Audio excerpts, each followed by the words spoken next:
안녕하세요. 김호준입니다. 청와대 내부는 더 심각합니다. 다음입니다. 주사파 전대협이 장악한 청와대, 과연 그 청와대의 면면과 실력 봤습니다. 매우 모욕감을 느끼고 아주 강력한 유감의 뜻을 표합니다. 그게 질입니까? 의원님, 그게 질입니까? 그럼 국민의 대표답지 않게 질의하니까 그렇죠. 어제 국감장에서 있었던 자유한국당 전희경 의원과 임종석 청와대 비서실장 간의 공방입니다. 한마디로 청와대가 친북 좌파라는 거죠. 색깔론. 그런데 청와대가 운동권만으로 채워졌다는 것도 사실이 아닙니다만, 설사 운동권이 청와대에 대거 입성했다 한들 그게 왜 안 되는 거죠? 학창시절 군사정권을 상대로 저항한 경력이 왜 문제가 되는 겁니까? 언론을 강제로 통폐합하고 박정철 씨를 공원에서 죽이고 광주에서는 군인들이 자국민에게 기관총을 쏴대던 시절입니다. 당신은 그렇게 국민들이 죽어갈 때 어디서 무엇을 했냐고 따진다면 모르겠는데, 그 시절 그런 군사정권에 왜 대들었냐고 따지는 건 무슨 경우인가요? 학생운동 영역을 훈장처럼 휘두르는 것도 안 될 일이지만 그 경력이 무슨 엄청난 죄라도 되는 것처럼 문제 삼는 것은 납득할 수가 없습니다. 그럼 전희경 의원이 그 시절로 돌아가면 어떻게 했을 겁니까? 군사정권을 열렬히 옹호라도 했을 겁니까? 그럼 나라면 그랬다고 말을 하시던지요. 김어준 생각이었습니다.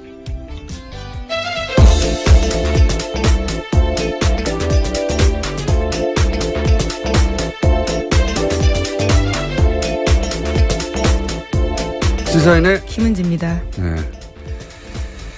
검색어가 올랐길래 제가 아침에 커피 오프닝을 하나 써봤는데, 전희경 의원은 자유경제원 사무총장 출신이죠. 네, 그렇죠. 전경련이 운영자금을 사실상 댔던 매우 엄청나게 친기업적인, 사실상 재벌들의 용병들이었다고 평가받은 곳인데, 일을 다 했나요, 우리? 네, 했습니다. 그리고 지난 정권 내내 국정교과서에 대해서 아주 대놓고 찬성했던 그렇죠. 인사였는데요. 네, 국정교과서를 열렬히 지지했던 분이죠. 예. 전사라는 표현까지 들었었습니다. 그때 김무성 의원한테요. 그랬죠. 최순실 게이트 터지고 나서 이제 이 단체는 사실상 휴업이에요. 왜냐하면 정경련이 구구단체 지원하는 게 논란이 돼가지고 여기도 자금 지원이 끊겼거든요. 예, 그리고 나서 뉴라이트 성행위도 했고, 지구온난화도 부정하는 것이죠, 여기도. 예. 더 재밌는 거는 이 자유경제원의 19대 때 새누리당조차 중도 좌파 90몇 명, 좌파 30몇 명, 우파가 한 명도 없다고. 굉장히 센 스탠스를 가지고. 예, 오른쪽 끄트머리에 있는, 어떤 성향의 분인지 궁금해할 것 같아서 간단 정리해드렸습니다. 그러고 보면 좀 이해가지 않습니까? 아, 끝에 있다 보니까. 그렇구나.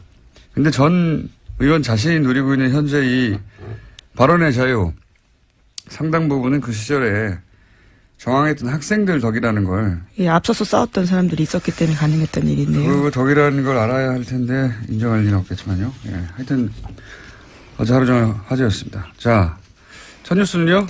네, 박근혜 정부의 청와대가 국정원 특수활동비 5억 원 들여서 당내 경선 여론조사했다라는 소식은 이미 전해드린 바가 있는데요. 이와 관련해서 어제 JTBC가 추가로 보도했습니다. 이렇게 이뤄진 여론조사가 100차례나 된다라는 건데요. 이 여론조사는 이른바 배신자로 낙인 찍혔던 유승민계 의원들의 지역구에서 집중적으로 이뤄졌습니다. 그러니까 청와대가 직접 이 지역에서 소위 진박 후보를 내서 경선을 통과할 수 있을지 없을지를 파악했다라는 겁니다. 선거 개입이죠. 이건 한마디로. 예.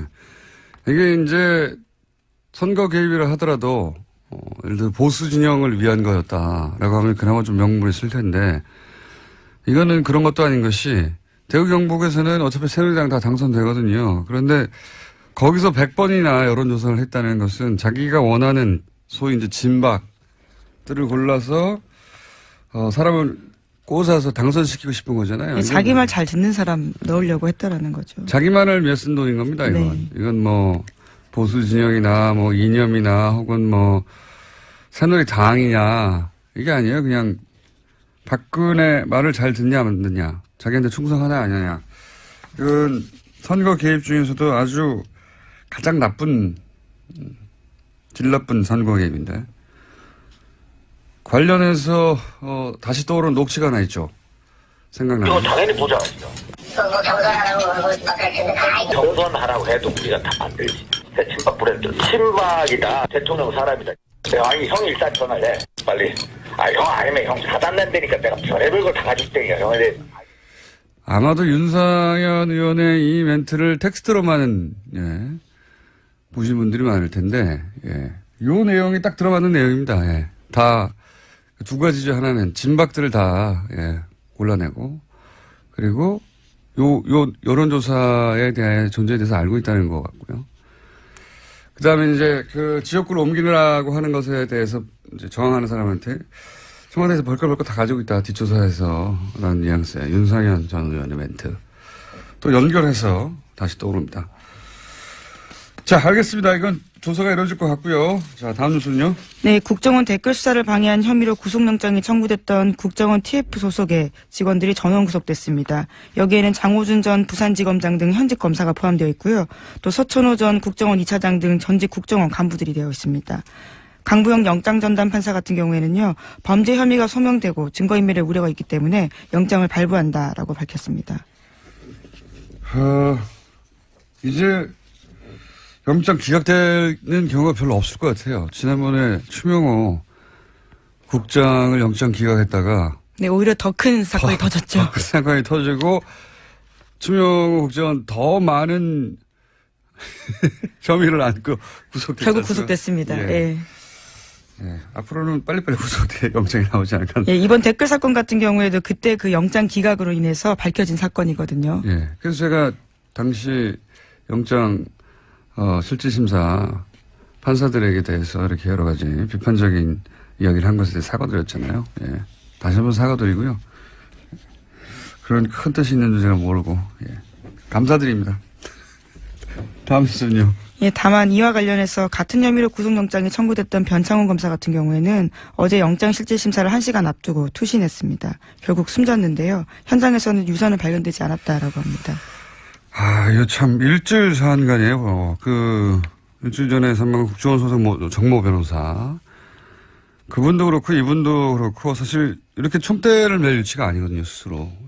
분명히 일선이 있는데 두 분 다 유서도 없이, 더구나 이 변 검사는 부인과 함께 사무실을 찾았다는 거 아닙니까? 그러다가 갑자기 화장실을 찾아서 저도 사진을 봤는데 굉장히 좁은 창문이던데, 그런 창문이라면 머리부터 들어가야 될 것 같던데요. 이게 이제 처음부터 자살할 의사가 있었으면 미리 유서를 쓰고 준비를 했겠죠. 그리고 부인과 함께 가지도 않았겠죠. 그리고 최소한 화장실의 좁은 창문보다는 더 생각해둔 장소가 따로 있었겠죠. 사실은 그 법무법인 자체를 갈 이유도 없어요. 자살할 생각이었다면. 왜냐하면 변호사를 만났다는 것은 자포자기를 했다는 게 아니라 법적으로 자기를 보호하려고 하는 거란 말이죠. 네, 실질심사 직전까지 상담하고 있던 중이었다고 합니다. 그래서 저는 그 변호사 사무실에서 어떤 대화가 오갔는지가 굉장히 중요하게 파악할 대상이라고 봅니다. 지금 이제 공석권 없음이죠. 한마디로 말해서.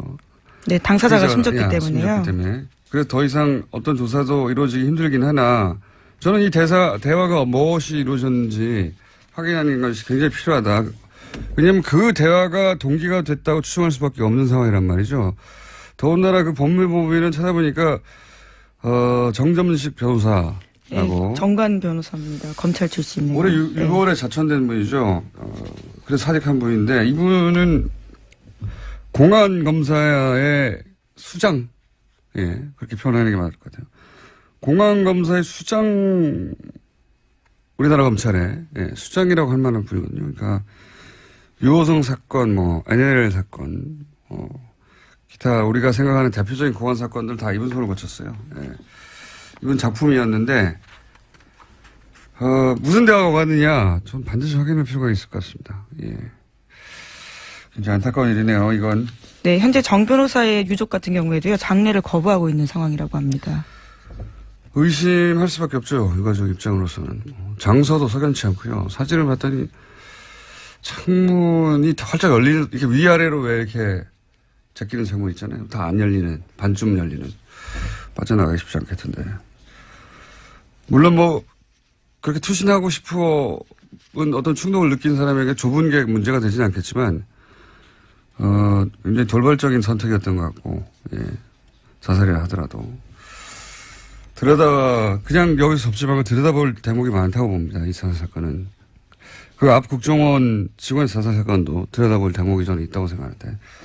국정원 사건만, 관련만 되면 이렇게 사망자가 많습니다. 참. 자, 다음 뉴스는요? 네, 관련해서 하나만 더 전해드리면요. 이제 남재준 국정원장이 이와 관련된 문건을 보고받았다라는 이야기도 나와서요. 내일 검찰에 소환되는데 관련된 수사가 여기까지 진행될 것으로 보입니다. 남재준 국정원장은 뭐 NLL 대화록부터 시작해서 사실 걸린 게 많습니다. 예. 제가 보기에는 NLL 대화록도 이명박 그 시절에 청와대가 전해줬다라고 어제 보도가 나왔죠. 예. 예. 국정원 개혁 발전이 발표했습니다. 이건 사실 이명박 청와대가 대선에 직접 개입한 거라서 제목이 클 거라고 봅니다. 예. 그리고 이 유출한 대화록을 토시 하나 틀지 않고 읽었던 김무성 의원도 이제 다시 수사대장이 될 일이고요. 특히 이 대화록을 지난번에 한번 말씀드렸지만 수정했거든요. 예. 수정의 주체도 반드시 단죄 대상이다. 자, 다음 뉴스는요? 네, 5.18과 관련된 소식도 계속 전해드리고 있습니다. 이번에는 옛 광주 교도소에서 이 그동안 신군부가 시민군이 교도소를 습격했다 이렇게 주장해온 장소가 있는데요. 하지만 그것과 관련해서 피조 조사들을 보면 주닥된 내용들이 많다라는 겁니다. 입원 중인 환자가 교도소를 습격했다라는 식의 내용이 있고요. 또 교도소 습격 사건 전담반을 꾸려서 관련 문서를 고친 정황들이 다수 나왔다라고 합니다. 왜 안 그랬겠어요? 왜? 아니 뭐 구체타를 해서 정권도 뺐는데 이런 거 조작하는 거야 일도 아니었겠죠. 본격적으로 다시 들여다보기 시작했으니까 새로운 사실들이 많이 밝혀질 거라고 봅니다. 물론 뭐 엄청나게 많은 자료를 폐기하고 조작했겠지만 그래도 새로 나올 건 나올 거라고 봅니다. 저도. 자, 다음 순요. 오늘 좀 미니가 있거든요. 좀 빨리 가야 됩니다. 예, 다스와 관련된 소식도 하나 더 있습니다. 어제 주진우 기자가 이야기를 하다가 다 못한 내용들인데요. 이번 주 시사인 보도입니다. 미국 수사기관이 이명박 전 대통령 주변의 수상한 자금 흐름을 포착해서 수사에 나섰다라고 하는데요. 이와 관련해서는 홍석현 전 중앙일보 회장의 해외 계좌도 발견됐다고 합니다. 저도 굉장히 예상 밖의 뭐랄까요. 이름인가요? 예상 밖의 이름이죠. 예. 매우 예상 밖의.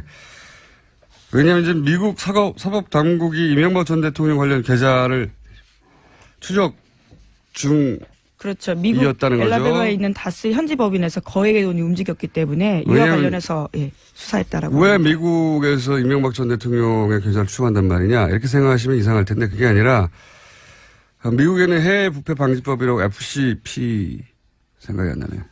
네, 그런 기관이 있습니다. FCP 하나 더 있어요. 예. 부패 방지 법안이 있어요. A겠네요. 예, 아무래도 때려잡으면 거기서는 미국 계좌를 통해서 어떤 부패 흔적이 있으면 미국 회사가 아니더라도 조사합니다. 굉장히 강력한 법안인데 제가 보기엔 여기에 망에 걸린 것 같고요. 예, 알리바마에 있던 공장에서.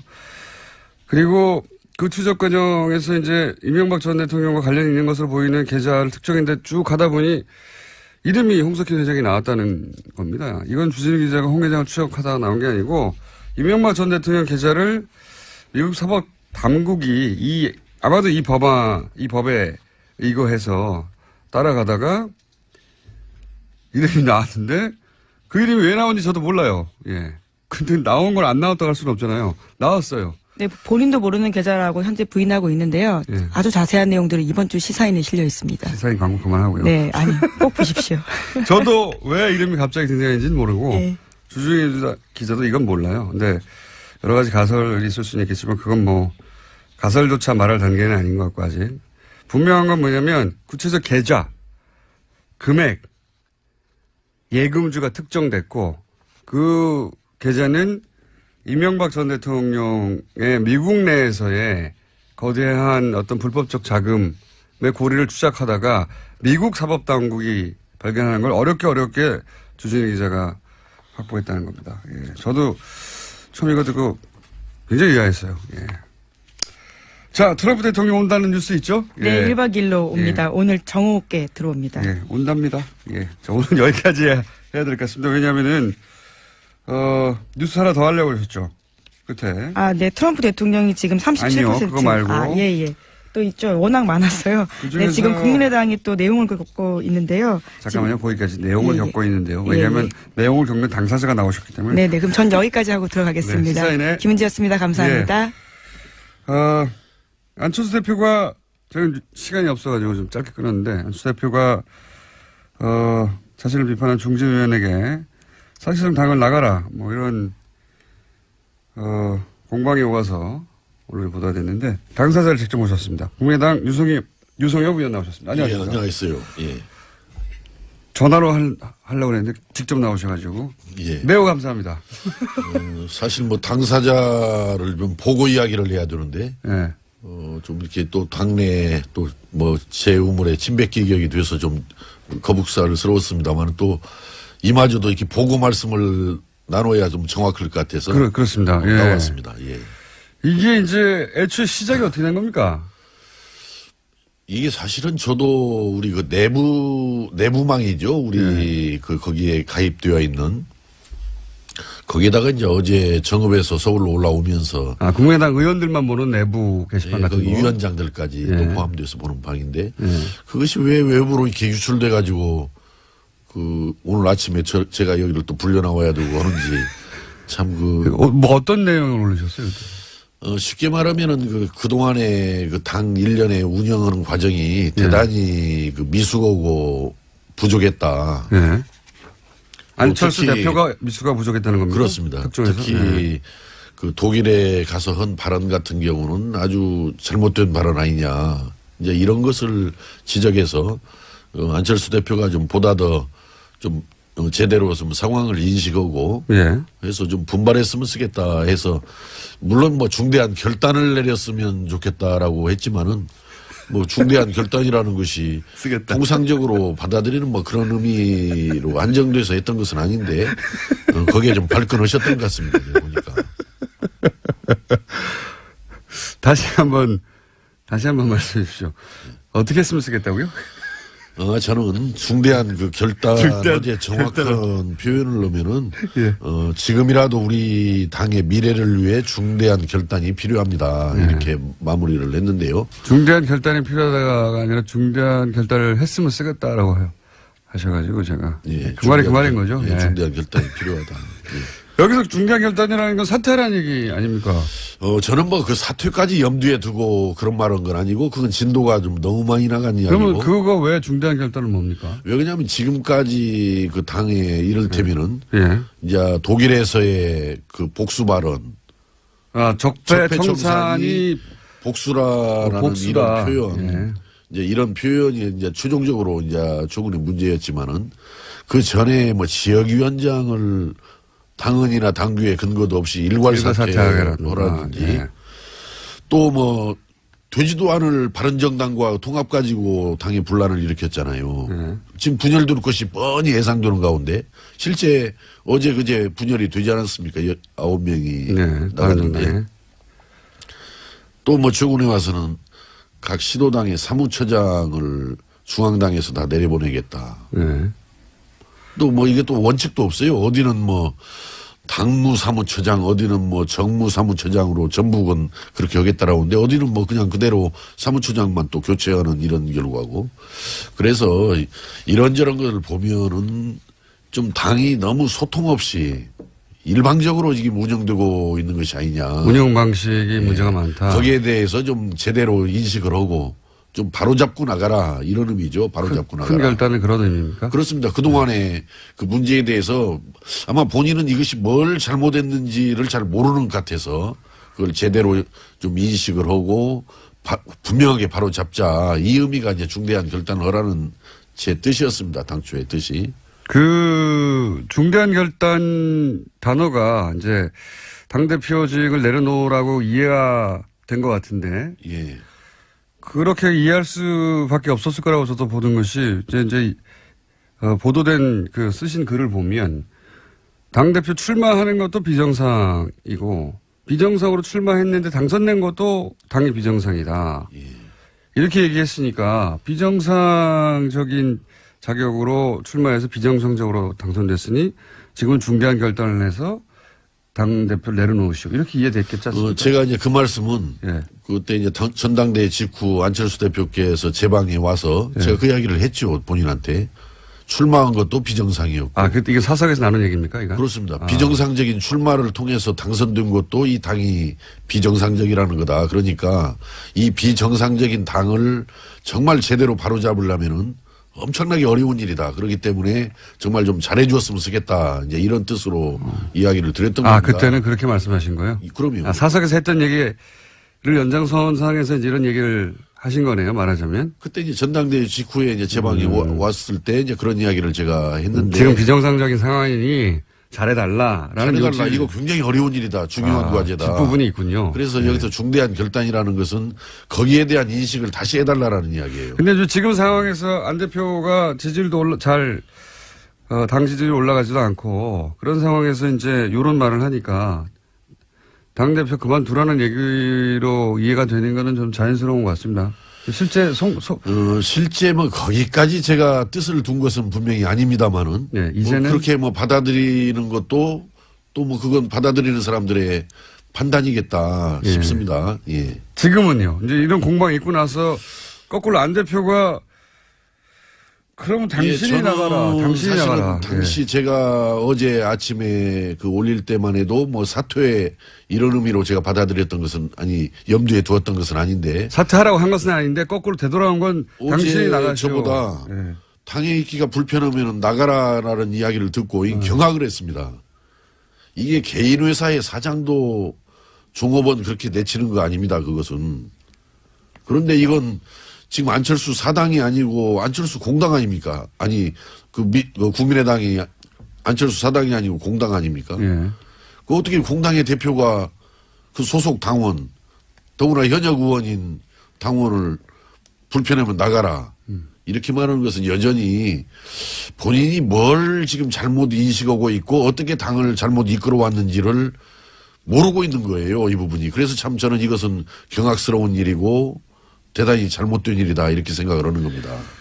거기에 그치지 않고 이제 방송에 나오셔서 이제 나가라고 하는 것에서 반론도 하셨으니까 안철수 대표도 당신이 먼저 나가라고 한 거 아니냐 나보고 그만두라고 한 거 아니냐 이렇게 말하지 않을까요? 글쎄 그 당대표가 그렇게 나오는 것은 바람직한 일은 아니고 어떻든 저는 이 국민의당을 좀 잘 살려서 제3당을 만들어준 국민들 여망을 실현해내자. 저는 예전부터 우리 국민의당이 의석수가 당초 당선 총선 때 38석 지금 뭐 우여곡절을 겪어서 현재 40석입니다만은 작지만 단단한 당으로 가야만이 국민의당이 우리 정치 발전을 위해서나 대한민국 발전을 위해서 역할을 할 수 있는 것이다. 이렇게 되기 때문에 보다 더 좀 자기 중심적으로만 이렇게 움직이지 말고 좀 소통을 제대로 해가면서 당의 뜻을 한 군데로 잘 모아서 요구받는 기대받는 그런 역할을 좀 해줬으면 좋겠다라는 소망을 갖고 있는 것입니다. 안 대표가 사실은 대표가 되고 나서 2달 이내에 당의 지지율이 올라가지 않으면 어렵다라는 얘기도 했었는데 그거야 누구나 출마할 때는 내가 되어서 당 지지율 올리고 살리겠다라고 그러는데 저는 지지율 그대로 떨어지거나 답보했다라고 그래서 물러나라는 거 아닙니다. 당대표 하나한테만 달려있는 건 아니거든요. 그렇죠. 그 책임 당대표 당에 대한 지지율이 있는 건 아니죠. 그렇기 때문인데. 그러니까 그거하고는 상관없다는 얘기죠. 예, 저는 어제 그 회신 내용 중에서도 분명히 독일에서 서로들 때려잡느라고 정신들이 없다. 네. 또 복수하려고 정권을 장려하라고 예. 이야기를 해서 예. 적폐청산을 지금 복수라는 걸로 받고 때려잡는 걸로 그렇게 어떻든 이야기를 했단 말이죠. 예. 물론 취지야 미래를 위해서 기술혁명을 열심히 해나가야지 그렇게 싸워서 되겠냐라는 뜻이었겠지만은 그러면은 그걸 해명을 제대로 해야지 정치 기술로서의 적폐청산을 반대했던 것이지 적폐청산 자체를 반대한 건 아니다라고 이렇게 이야기를 한단 말이에요. 네. 이건 우리 국민들 보고 또는 우리 당원들 보고 너희들이 좀 잘 알아서 나를 그렇게 이해해 줘야지. 차라리 좀 거기 가서 미래를 강조하다 보니까 기술혁명을 강조하다 보니까 좀 말이 잘 못 나갔다. 좀 오해가 들 수 있게끔 나간 점에 대해서 내가 분명히 사과하고 바로잡겠다. 이게 당당하고 떳떳한 태도지 적폐청산을 정치 기술로서의 적폐청산을 반대했던 것이다. 이렇게 변명하고 나오는 것은 저는 솔직하지 못한 태도고 바람직하지 못한 태도라고 생각합니다. 안철수 대표는 지금 그러면 당대표로서 국민의당을 이끌 만한 역량이 안 됩니까? 저는 자격이 아직은 부족하다고 생각합니다. 관두란 얘기잖아요. 본인이 더 분발해야죠. 그러니까 더 분발해야 되죠. 예. 특히 뭐가 부족합니까? 무엇보다도 좀 사람들과 충분히 소통하면서 결정을 해야 되잖아요. 예를 들어서 지역위원장 일괄 사퇴라느니 당헌 당규에도 근거가 없는 부분을 하려면은 적어도 의총 속에서라도 아니면은 뭐 뭔가 최고회의를 열어서라든가 뭔가 충분히 논의를 해서 결정을 하고 이렇게 합의에 기초해서 추진을 해본다라든지 또 바른정당과 통합 문제 얼마나 중요한 문제입니까 이 문제가. 그 말씀 하셨고 그러면 그래서 지금 그렇게 생각하는 의원들이 당내에 많습니까? 뭐 저는 뭐 일일이 지금 아직까지 국정감사하느라고 대화를 해보지 않았습니다만은 뭐 저는 평소에 상식적인 선에서 항상 생각을 한다라고 생각을 하기 때문에 아마 저와 같은 생각을 하는 의원들도 다수지 않겠는가 이렇게 생각을 하는데 아직 세보지를 않아서 모르겠습니다. 그 문제는. 세보시면 꼭 저한테 알려주시고요. 참 걱정입니다.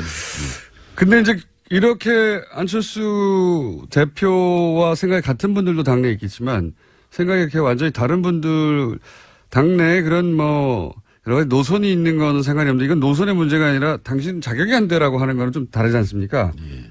우린 일로 와야 돼 혹은 절로 가야 돼 뭐 이념적 노선이 다르거나 하는 건 모르겠는데 이렇게 역량 자체가 안 된다라고 하는 건 좀 다른 이야기인 것 같은데 그렇게 생각하는 분들이 당내에 많으면 당대표와 같이 하기 어려울 수도 있지 않습니까? 이제 어제 우리 그 안철수 대표께서 이런 말씀을 했어요. 그 본인을 공격하는 사람들 중에서는 비정상의 언급들 속에서는 늘 전가의 보도처럼 호남민심이 동원된다라고 그랬는데 저는 뭐 어제 제가 올린 글에 호남민심이란 말을 언급한 바는 없습니다만은 저는 이렇게 호남민심을 지금 안철수 대표가 이렇게 걸어놓는 의미는 이건 지금 부정적인 의미로 지금 이렇게 이야기를 하는 건데 호남이라는 것은 여든 야든 대한민국은 어떻든 지역구도 정치 속에서 영남 패권주의의 피해자들입니다. 호남은. 네, 상당 기간 그랬죠. 피해자들이죠. 사실은. 예. 소외받고 차별받고 하는 것이 호남이 피해자들인데 지난 총선에서 38석이라는 의석을 만들어준 데가 저는 호남이라고 생각합니다. 예. 그렇죠. 그러니까 그건 사실입니다. 호남에 대해서 고마워하지는 못할망정 자꾸 왜 호남을 부담스러워하고 호남을 폄하하냐 이게. 38석 된 것까지는 좋은데 이제 호남의 지역 정당이라고 하는 건 자기 자신의 발목을 잡는다 이렇게 생각하는 거겠죠. 그건 아무래도. 배은망덕한 태도라고 생각을 해요. 호남을 단단하게 자기 지지로 끌고 가면서 더 외연을 확장해 가야지. 그 불쌍한 어찌 보면 호남 아닙니까 사실은. 영남 패권주의에서 지금까지 차별받고 소외받은. 그러니까 이 호남에 대한 인식도 저는 생각을 좀 바꿔줘야지. 알겠습니다. 의원님, 오늘은 하실 말씀을 하신 것 같은데 사실은 안철수 대표가 같이 나와서 여기에 대해서 해명하거나 했으면 좋겠지만 안철수 대표는 저희 방송에는 안 나오시는지라. 그러니까 이제 본인 당사자와 더 대화를 해야 될 일입니다. 예. 자, 요 사안은요, 그 진행은 알겠습니다. 그리고 안철수 대표가 아마도 의원님께서 나가라는 건 아니었지만, 예, 이렇게 나오는 이상 자격이 확실히 없다라고 이제 발언을 하셨으니까 또 답이 있겠죠, 아마도? 이제 뭐 오늘 들어오신다라고 하니까 뭐 당내에서 충분한 아마 논의들이 있어야죠, 당연히. 답이 있으면 다시 한번 저희가. 예. 그 답에 대한 답을 의원님한테 제가 직접 들어보겠습니다. 그리고 이번 기회에 좀 알아봐 주십시오. 의원님과 비슷한 생각을 가지신 국민당 내 숫자가 얼마나 되는지. 뭐 이제 논의들 해가다 보면 뭐 예. 정확하게 파악이 되겠지만은 사실은 TBS에서 정치 이야기 하지 말자라고 제가 지난번에 이야기했는데 내가 나와서 본의 아니게 정치 이야기 하게 됐습니다. 지금. 급할 때는 다 저희를 찾습니다. 예. 자, 오늘 여기까지 하고 꼭 조만간 다시 한번 예. 요 사안이 그냥 끝날 것 같지는 않거든요. 그렇죠? 예. 잘 마무리돼서 우리 국민의당이 제대로 살아나게 여기서 잘 기대하고 마무리는 있습니다. 안철수 대표의 퇴진입니까? 꼭 뭐 저는 퇴진을 뭐 거듭해서 말씀드리지만 퇴진을 말하는 것은 아니고 정말 제대로 인식을 하고 제대로 인식을 못하면 퇴진해야 되는 제대로 거죠. 역할을 해야 된다. 그러니까 예, 제대로 그런 인식을 못하면 겁니다. 퇴진해야 되는 거죠. 뭐 너무 자꾸 진도를 많이 나가지 말자고요. 진도를 많이 나가지 말고. 여기까지 하겠습니다. 예. 지금까지 국민의당 유승엽 의원이었습니다. 감사합니다. 예, 감사합니다. 오랜만에 스튜디오에 나오셨습니다. 그런데 이제 신분이 완전히 바뀐 채. 예. 지난 대선 기간 동안 뉴스공장의 오자 토크의 멤버로 고정 출연하셨다가 이제는 정의당의 무려 대표가 되어 돌아오신 이정미 대표님 모셨습니다. 안녕하십니까? 네, 안녕하세요. 이정미입니다. 예. 그때는 저 구석에 앉아서 발언 기회도 5분의 1 혹은 6분의 1밖에 안 됐는데 단독으로 나왔습니다, 오늘. 단독으로 당대표로 나오셨습니다. 정의당이야 그 노회찬 원내 대표가 전 뉴스공장에서 빵빵 터트리는 최고 인기 코너를 유지하고 있는데 혹시 정의당 내에서는 노회찬 대표가 여기 나가는 거 싫어한다거나 뭐 아니면 열렬히 환영한다거나 뭐 이런 거 반응이 아니, 있습니까? 당원들 안에서는 왜 일주일에 한 번만 나가냐. 매일 나가라. 그러고 있죠. 그렇군요. 예. 하지만 또 노회찬 원내대표를 뛰어넘고 싶은 그런 노회찬이 나의 라이벌이야 이렇게 생각하면서 탐탁치 않아 하는 분들은 없어요? 아니면 김어준 저거 이러면서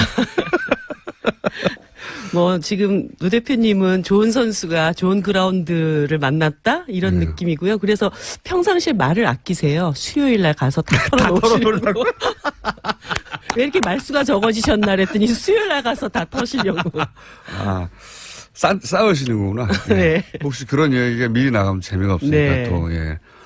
아 근데 참 대단한 그 순발력이에요 이분이. 네. 예. 물론 평상시 쭉 생각하시다가 갑자기 딱 나오니까 그런 표현들이 생각나는 거겠지만 전혀 미리 준비할 수 없는 질문에도 빵빵 네. 터뜨리는 경우가 많거든요. 요 근래 노 대표님의 그런 순발력에 대해서 연구하시는 분들이 생기신 것 같더라고요. 연마하고 있는 것 같아요.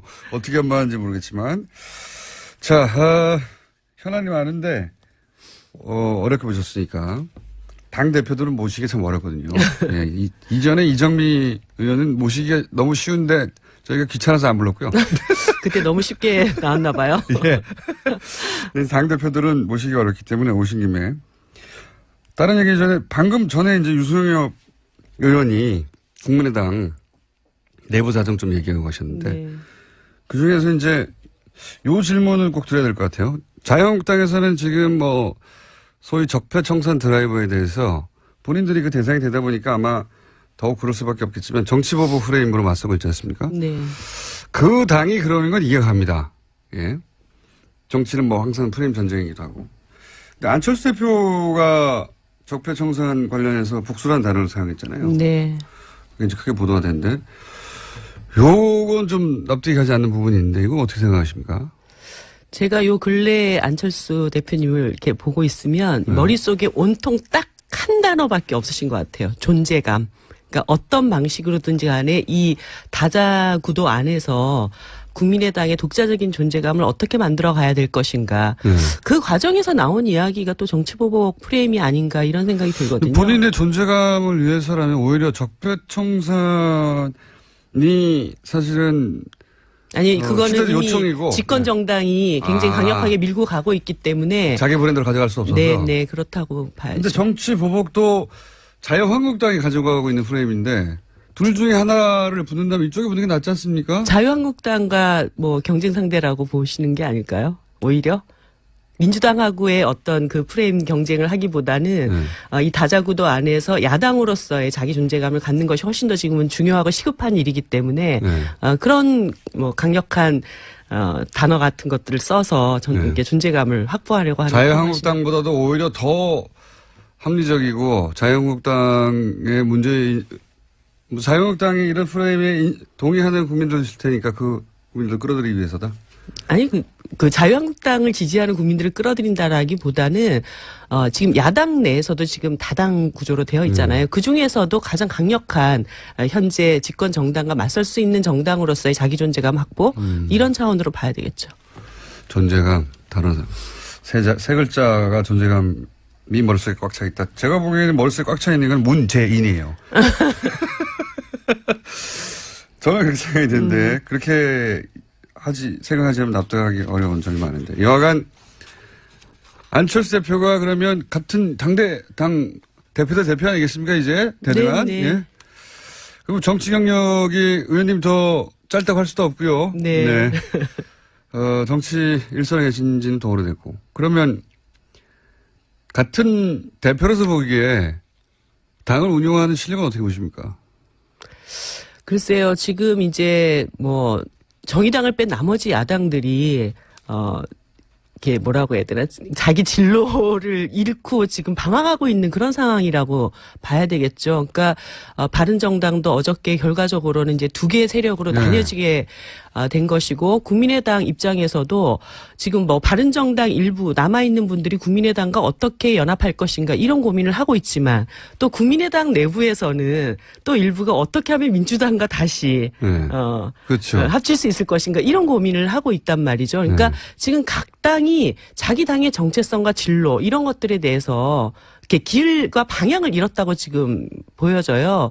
그런 조건에서 국민의당을 하나로 통합시켜서 끌고 나갈 수 있는 리더십, 이것이 지금 안철수 대표에게는 거의 남아있지 않은 그런 상태가 됐다? 이렇게 봐야 되겠죠. 그런 리더십이 원래 있었는지 없어졌는지 아닌지 처음부터 그것에 대해서는 제가 평가를 할 일은 아닌 것 처음부터 같고. 없었는지는 모르겠지만 지금은 그렇게 그 리더십이 먹히지 않고 있는 상황인 것 같다. 네. 그렇게 평가하시고 지금 방금 말씀하신 바른정당이 그중에 9명 절반이에요. 네. 수명 중에 9명이니까 사실상 전반이고 이게 끝인가 추가 탈당은 없겠는가 이런 전망들도 있는데 추가 탈당도 있을 수 있다고 봅니다 저는. 네, 그럴 것 그렇게 보시죠. 같아요. 예. 보통 이런 식의 대규모 탈당했을 때 한 번에 안 하고 나눠서 하는 경우가 많지 않습니까? 네. 더 큰 타격을 주려고. 참 바른정당 입장에서 어려운 상황이 됐는데 바른정당의 미래는 어떻게 보세요? 이렇게 되면 정의당이야. 역사가 길지 않습니까? 이렇게 어렵게 고군분투한 역사가. 얼마 전에 하태경 의원이 저한테 비교섭 단체로 생존하는 법에 대해서 한번 와서 배우고 싶다고 얘기를 하시던데요. 그러니까 그 노하우야 오래 쌓여 있는데 가난하게도 살아남고 근데 바른정당에 계신 분들은 사실 배부른 정당에 있다가 어렵게 생활하기 시작하고 견디기가 쉽지 않으실 겁니다. 비교섭 단체로 저렇게 견디시기가. 그렇죠. 예. 그래서 결과적으로 이제 9분은 원대 복귀한 거고 빈손으로 그리고 나머지 이제 11분들 안에서 한 달만 지내보면 이게 얼마나 축구 배고픈 상황인지 바로 이제 느끼시게 될 거기 때문에. 예, 교섭단체도 아니기 때문에 국회 일정에 들어가서 같이 합의할 수도 없고. 아니 그리고 그쪽에서 여야정 협의체를 만들 때 정의당이 비교섭단체여가지고 거기 껴주면 안 된다고 그렇게 하셨던 분들인데 결과적으로 이제 그런 상태가 되셨고 그래서 이 비교섭단체로 불합리함에 대해서 정의당과 함께 이것을 개선하기 위해서 노력하시면 좋겠고 아마 또 그것을 견디기가 굉장히 어려우실 거기 때문에 제가 볼 때는 지금 남은 분들 중에 또 일부가 또 들어갈 것이다. 예, 그런 상황이 되지 않겠는가. 비교섭 단체 이제 국회 출입하는 기자들이나 혹은 국회의원들이나 정당 관계자들은 잘 알겠지만 비교섭 단체가 된다는 것은 어떤 의미입니까? 유령 취급받는 거죠. 어저께도 뉴스에 바로 그렇게 나오지 않습니까? 이제 국회는 3당 체제가 되었습니다. 아니, 정당이 엄연히 다 존재하는데. 국회의원들도 존재하고. 네. 그런데 왜 3당 체제가 나머지 정당은 그러면 없는 취급을 하는. 바른정당도 이미 4당이 아니라 3당. 이제 사라져버리는 거죠. 예. 비교섭단체가 되면 국회 관련된 모든 일정의 논의 대상이 안 되는 거죠. 네, 그렇습니다. 다 결정할 테니 거기 따라와. 이렇게 되는 거고. 네. 예. 국회의원이 19명이어도 그러는 겁니다. 네. 그렇죠? 거의 그래서 이게 정말 피를 철철 흘리면서 싸워야 되는 그런. 그러니까요. 예. 그러면 정당으로서 아젠다를 세우고 국회 내에서 싸우기도 어렵고요. 네. 예, 불가능하죠, 사실은. 예. 그런데 또 그런 유령 취급을 당하는 가운데서도 존재감을 확보하면서 열심히 잘 싸우는 노하우는 정의당이 또 차근차근 쌓아왔기 때문에 심상정 전 네. 대표나 노회찬 대표 같이 그런 가운데서도 싸워서 자기 네. 존재감을 드러내고 아젠다를 국민들에게 인식시키는 분도 있는데 바른정당에 계신 분들 그걸 과연 할 수 있을까? 걱정이라기보다는 어렵지 않겠나는 전망들이 있는 거죠. 예. 그래도 용기를 가지라고 말씀드리고 싶네요. 가서 유승민 대표 어깨 좀 토닥거려 주시고 왜냐하면 곧 당선될 가능성이 높지 않습니까? 전당대회 있고 네. 일주일 후면 아마 함께 이 교섭단체 문턱을 낮추는 그런 연합 정치를 해야 되지 않을까요? 이건 어떻게 보십니까? 어제 오랜만에 나오셨기 때문에 급하게 짝짝 여러 가지 여쭤보고 싶습니다. 어제 국감장에서 이제 자유한국당 전혜경 의원이 임종석 비서실장한테 뭐 전대협, 뭐 네. 주사파 이런 얘기 정말 군사정권 시절부터 만들어진 용어들이 네, 아주 오랜만에 들어보는 얘기여서 깜짝 놀랐어요. 야 이거 정말 오랜만이다 네. 이렇게 생각이 들었는데 이 공방에 대해서는 어떻게 보십니까? 뭐 지금 결과적으로 자유한국당이 복고주의로 가는구나. 하다 결국 방법이 없으니까 옛날 방법을 다시 쓰는 수밖에 없다. 이런 판단하지 않았을까요? 뭡니까 그 용어? 레트로. 네. 레트로 파티입니까? 네. 복고 정당. 그런 정도로 평가할 이상의 의미는 별로 네, 없다고 보시는 네. 거죠. 네. 방법이 이것저것 다 안 통하니까. 네, 참, 그렇게 말이 안 되는 얘기를 조단조단 참 말 잘하시는 것도 정말 제주시라는 생각이 들었어요. 그걸 그렇게 또 기계적으로 양쪽 다 주장을 보도하는 것도 대단히 불만입니다. 네. 이게 언제적 얘기인데요. 그걸 들고 와서 마치 대등한 공방이처럼 보도하는 게 저는 불공평한 보도라고 보는데. 예, 어쨌든 그런 것도 있었고. 트럼프 공개서한 보내셨잖아요. 뭐라고 네. 보내셨습니까?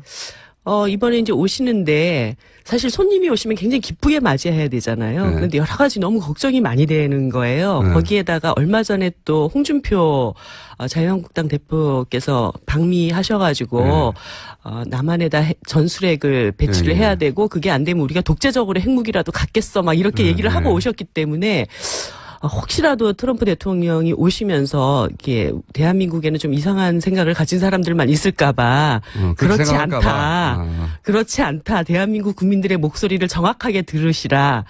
그래서 지금 북한의 핵미사일 문제나 이런 문제들을 해결하는 데는 전쟁 수단이 아닌 반드시 평화적 수단으로 이 문제를 해결해야 된다라는 원칙 이것을 좀 분명하게 천명을 했습니다. 이건 정의당의 당대표로 공개서한을 보내신 거죠? 네, 그렇습니다. 네. 그런 취지로 서한을 보냈다고 답장은 없죠? 뭐 어저께 보냈으니까 답장 쓸 시간이 있었을까요? 기다리고 있겠습니다. 있어도 답장할 양반은 아니라고 합니다만 또 하나 저희가 모신 이유 중에 하나 죄송합니다. 지금 욕심이 많아서 저희가 여러 가지 여쭤봅니다. 낙태법 개정. 이 청와대 홈페이지에서도 20만 명 이상이 청원을 해서 청와대에서도 공식 입장을 낼 수밖에 없는 상황이다. 네. 여기까지는 갔는데 정의당에서는 오래전부터 주장하는 거죠. 네, 그렇습니다. 네. 간략하게 이게 왜 개정돼야 하는지를 정의당은 왜 이 문제를 당 차원에서 추진하는지 개정을 말씀해 주십시오. 이 낙태죄 관련해 가지고 우리가 전제해야 될 것이 있는데요.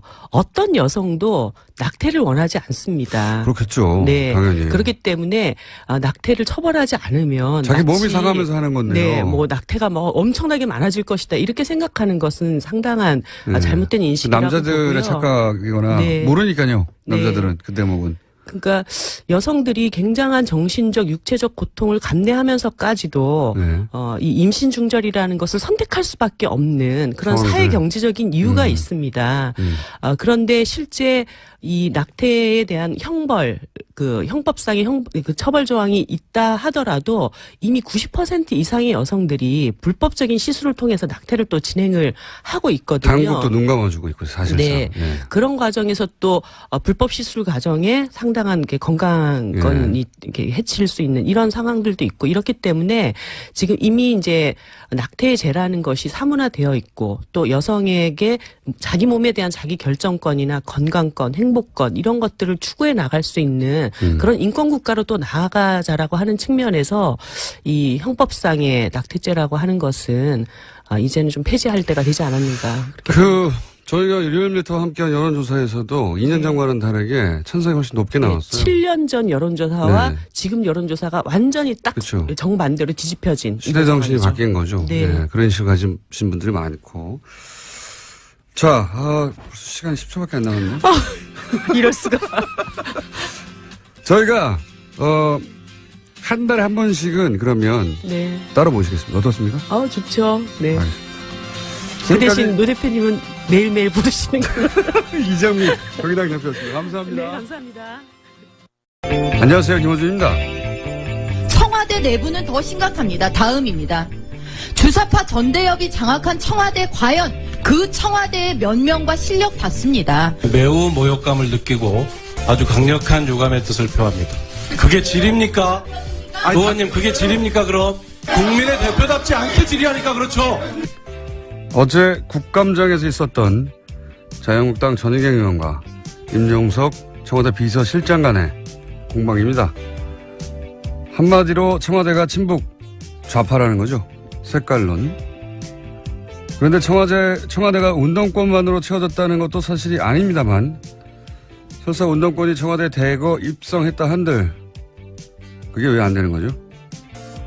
학창시절 군사정권을 상대로 저항한 경력이 왜 문제가 되는 겁니까? 언론을 강제로 통폐합하고 박정순 씨를 공원에서 죽이고 광주에서는 군인들이 자국민에게 기관총을 쏴대던 시절입니다. 당신은 그렇게 국민들을 죽어갈 때 어디서 무엇을 했냐고 따진다면 모르겠는데 그 시절 그런 군사정권에 왜 대들었냐고 따지는 건 무슨 경우인가요? 학생운동 영역을 훈장처럼 휘두르는 것도 안 될 일이지만 그 경력이 무슨 엄청난 죄라도 되는 것처럼 문제 삼는 것은 납득할 수가 없습니다. 그럼 전희경 의원이 그 시절로 돌아가면 어떻게 했을 겁니까? 군사정권을 열렬히 옹호라도 했을 겁니까? 그럼 나라면 그랬다고 말을 하시던지요. 김어준 생각이었습니다.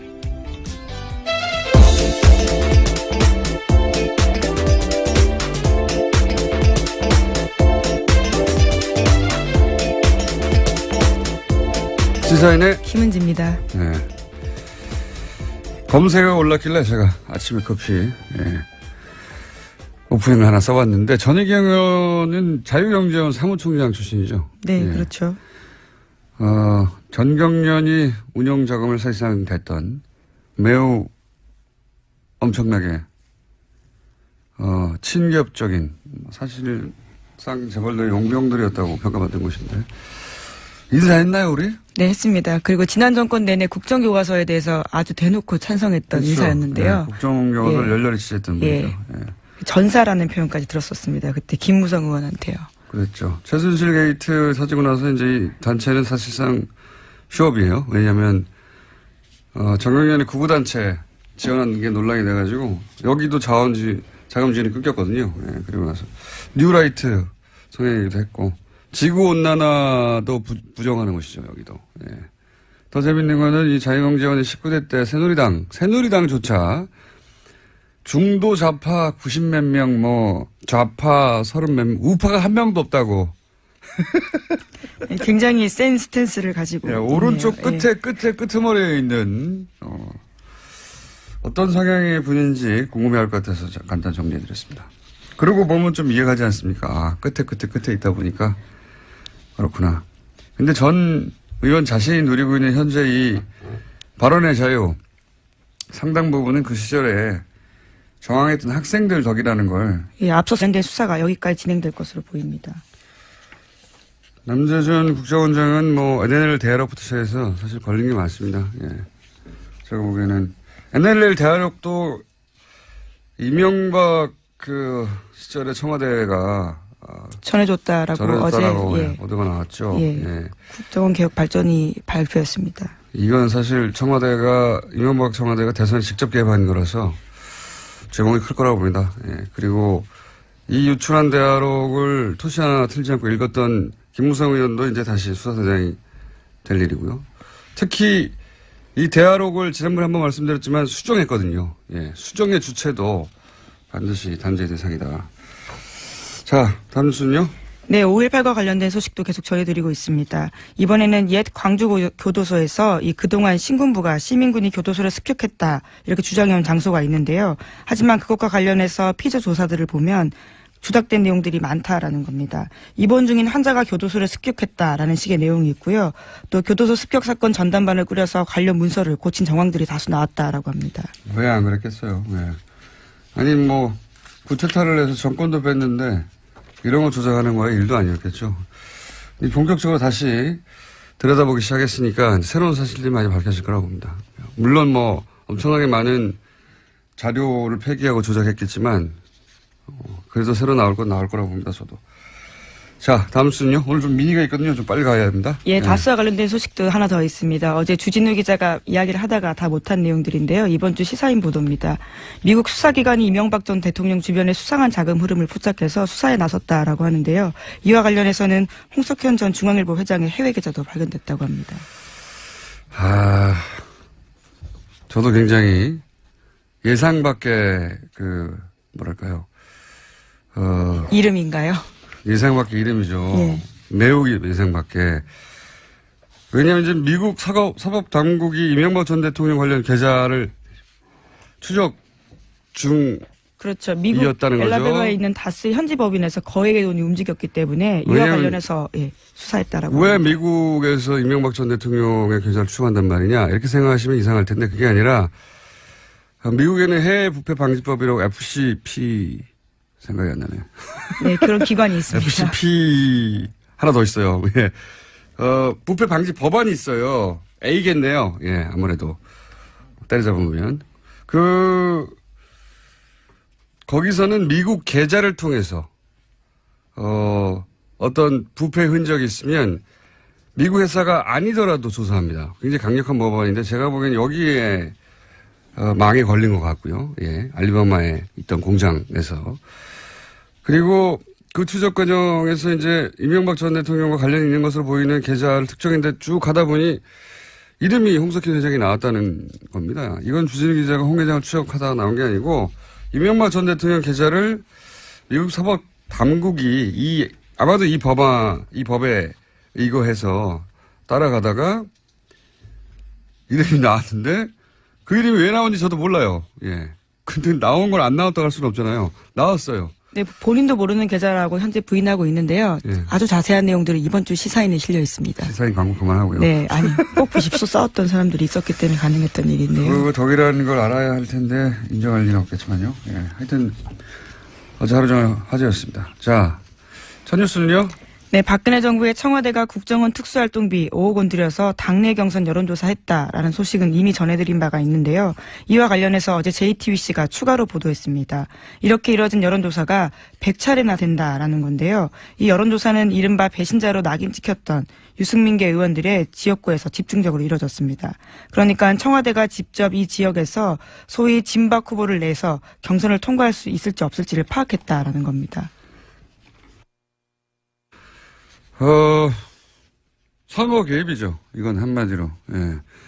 이게 이제 선거 개입이라 하더라도, 예를 들어 보수 진영을 위한 거였다라고 하면 그나마 좀 명분이 있을 텐데, 이거는 그런 것도 아닌 것이, 대구 경북에서는 어차피 새누리당 다 당선되거든요. 그런데 거기서 100번이나 여론조사를 했다는 것은 자기가 원하는 소위 이제 진박들을 골라서, 사람을 꽂아서 당선시키고 싶은 거잖아요. 네, 자기 말 잘 듣는 사람 넣으려고 했다라는 거죠. 자기만을 위해 쓴 돈인 겁니다, 이건. 네. 이건 보수 진영이나 이념이나 혹은 새누리당이냐, 이게 아니에요. 그냥 박근혜 말을 잘 듣냐, 안 듣냐. 자기한테 충성하냐, 아니냐.